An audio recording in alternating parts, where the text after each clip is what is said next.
FBI Director drops bombshell on Trump rally shooting. When I got it, it had 460,708 views, and it's only been up for 5 hours.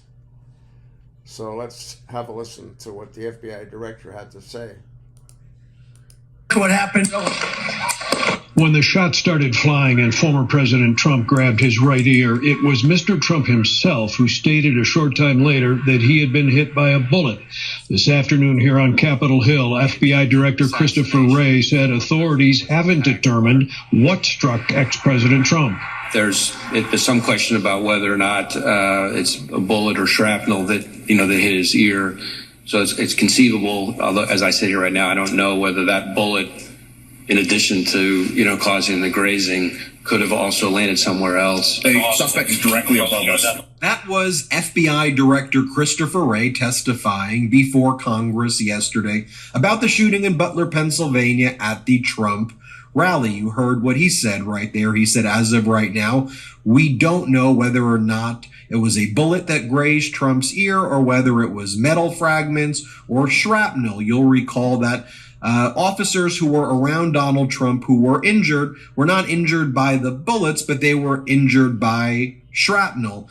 Normally, we would get a medical report from a treating physician, in this case, Butler Memorial Hospital were the treating physicians. But Donald Trump did not release those medical records the way leaders of political parties who are running for the highest office in our land have always done before. Instead, MAGA Republican Congress member Ronnie Jackson, who's an unlicensed physician right now, who is known for turning the White House into a pill mill. They called Ronnie Jackson the Candy Man, and the White House under him was known for dispensing very freely Versed, which is the date rape drug, ketamine, fentanyl patches, Provigil, and lots of other very serious drugs. The Department of Defense Inspector General's report called out the behavior of the team involved for dispensing out those those pills in the White House. But that's Ronnie Jackson, an extreme MAGA Republican. He was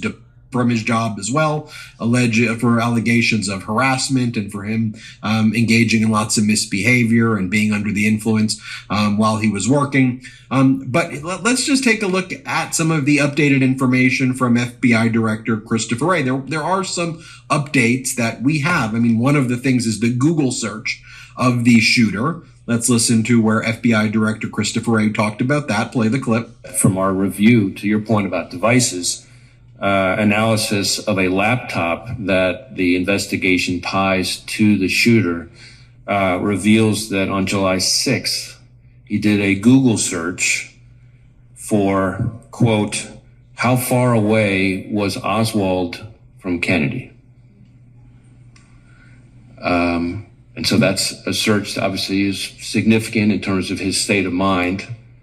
That is the same day that it appears that he registered for the Butler rally. Is there any evidence at all that he may have been in contact with somebody else before this occurred that may have had any prior knowledge or may have helped him plan this event?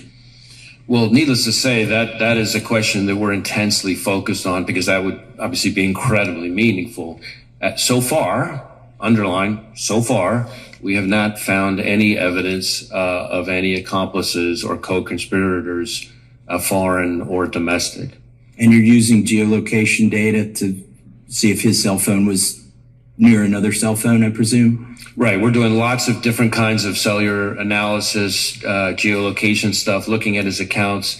He, from everything we've seen, which is consistent with what we've learned in interviews, a lot of people describe him as a loner. That does kind of fit with what we're seeing in his devices. His list of contacts, for example, is very short, compared to what you would normally see from most people. So it doesn't appear to be a whole lot of interaction between him, face to face or digital with a lot of people.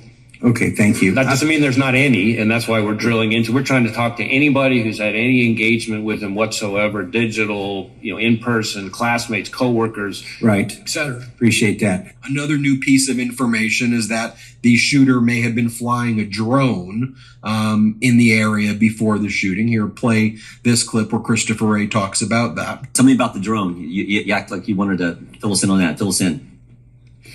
So we have recovered a drone that the shooter appears to have used. It's being exploited and analyzed by the FBI lab.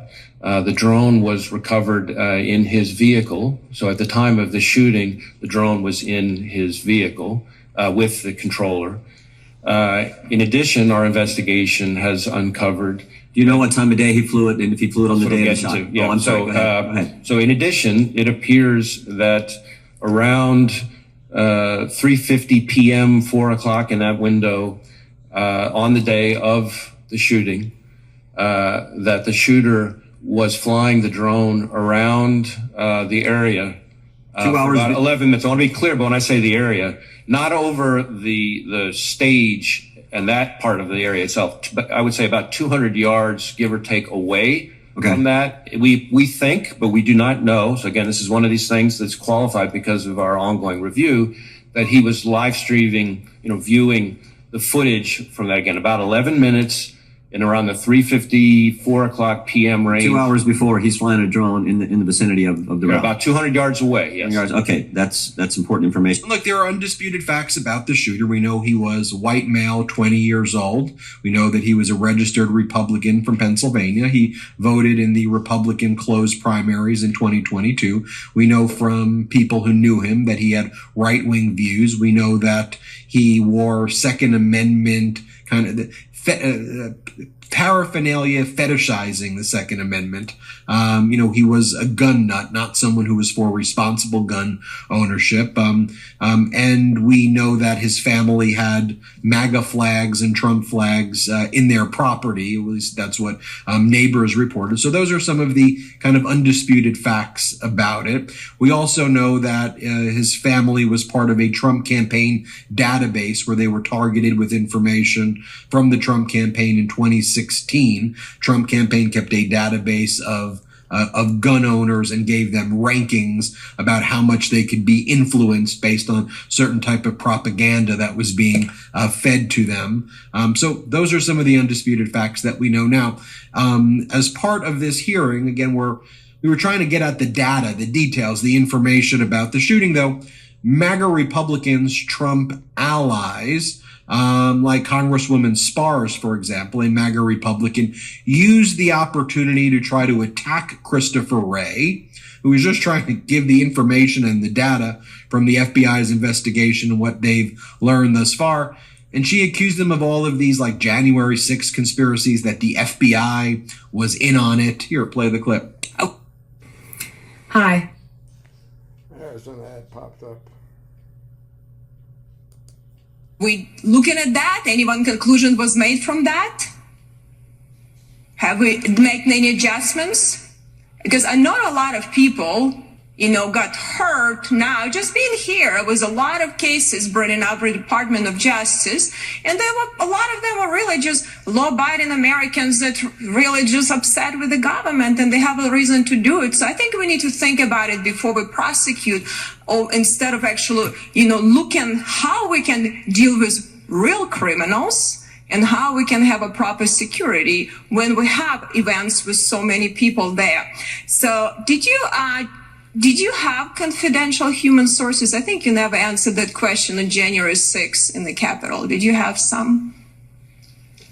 I'm sorry, what's confidential human sources? Did you have them on January 6th in the Capitol? Well, again, I'm never going to be getting into when and where we have or have not used confidential human sources. But are you willing to stand the record that you had no confidential human sources that went into Capitol on January 6th? As I've said consistently, I'm not going to get into where we have or have not used confidential human sources. I can tell you that if you are asking if the violence at the Capitol on January 6th was part of some operation orchestrated by FBI sources or agents, the answer is no. No, I didn't It's a ask you disservice that. I to our asked you, so people. did you investigate any confidential human sources? Did you do any investigation and looking at that? So you're not answering if you had any or not. So if you had potentially, did you do anything you needed to make sure to investigate that none of your sources did anything wrong? If they did wrong, they were prosecuted the same way, like you're trying to prosecute a lot of people that really, even in Supreme Court ruled recently that some unconstitutional charges. Let me just add that there have now been, I think, 180 individuals who've gone to trial, in addition to the 850 who've pled guilty. Right, but I think the problem is you put these charges, a lot of people would put guilty. But let me say just quickly, because I only have 10 seconds, really. So I hope you will take seriously what you're doing. Just to be clear about Christopher Wray's background. Now, Christopher Wray is a Republican. He was a lifelong Republican. He was appointed by Donald Trump, but Donald Trump and all of the MAGA Republicans constantly attack Christopher Wray, and Christopher Wray was attacked by Donald Trump on social media earlier in the day. Here's what Donald Trump had to say about Christopher Wray on his social media. He said, "I watched the congressional hearing today as Christopher Wray was asked the question whether or not he noticed any cognitive degeneration in his many conversations with crooked Joe Biden. And despite the fact that Special Counsel Robert Hur said effectively that Joe Biden is incompetent with little memory, Wray said that is not something I observed during my interactions with him, which were uneventful and unremarkable, essentially stating he found nothing wrong mentally or physically with Joe. If that is the case, Director Wray should resign immediately from the FBI and stop sweet-talking Congress every time he goes up, which he loves to do, because anybody can see that blah, blah, blah, blah, blah, blah, blah, blah. And then Donald Trump goes, Wray has to resign now for lying to Congress."